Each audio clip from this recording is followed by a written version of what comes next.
are many examples of how socioeconomic class is presented in television. Whether it's a show like The King of Queens, which features the typical working-class couple, or The Fresh Prince of Bel-Air with an upper-class African-American family, there are many families that portray different socioeconomic classes. However, few television shows tend to accurately portray socioeconomic class in television. One that does feature it is the Latino Lopez family in the television series George Lopez.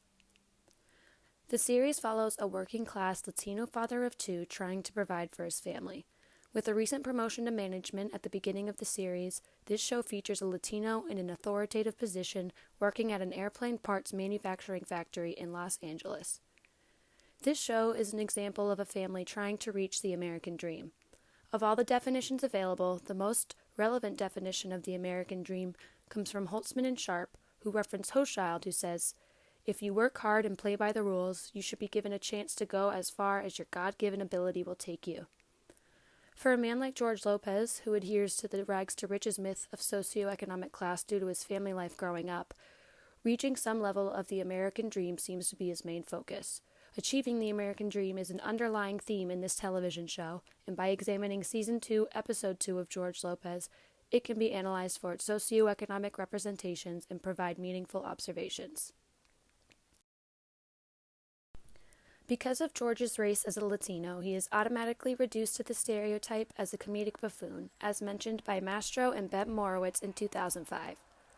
The research from these authors find that Latinos are constantly forced into stereotypes on television. Whether it be the criminal, the law enforcer, or the comedic buffoon, Latinos are often confined to a small range of roles that they can play. George is obviously fulfilling the comedic buffoon stereotype, which is characterized by his accent, his secondary status, and even his laziness. However, George's character seems to defy these Latino stereotypes at the same time, as this show actively illustrates George striving towards the American dream. For example, research by Marker in 2007 says that non-Hispanics predominantly associate Latinos and Hispanics with migrant farm work, when in reality, 90% of all Latinos and Hispanics live in urban centers. The Lopez family lives in Los Angeles and are far from migrant workers. In addition, Marker mentions Latinos and Hispanics are often excluded from higher-paying managerial positions due to their lack of education. Again, George defies his stereotype by obtaining a managerial position within a successful company without a college degree. He is doing better than most other Latinos living in America and stands as an example of someone who has worked hard to get where they are. An example of George trying to work hard to achieve the American dream is in Season 2, Episode 2, called Token of Unappreciation, when George is offered a VP position at a new airplane manufacturing plant. The company representative he meets, Brian Adams, compliments George's success within the company, calling George a self-made man, to which George replies, "I do my best."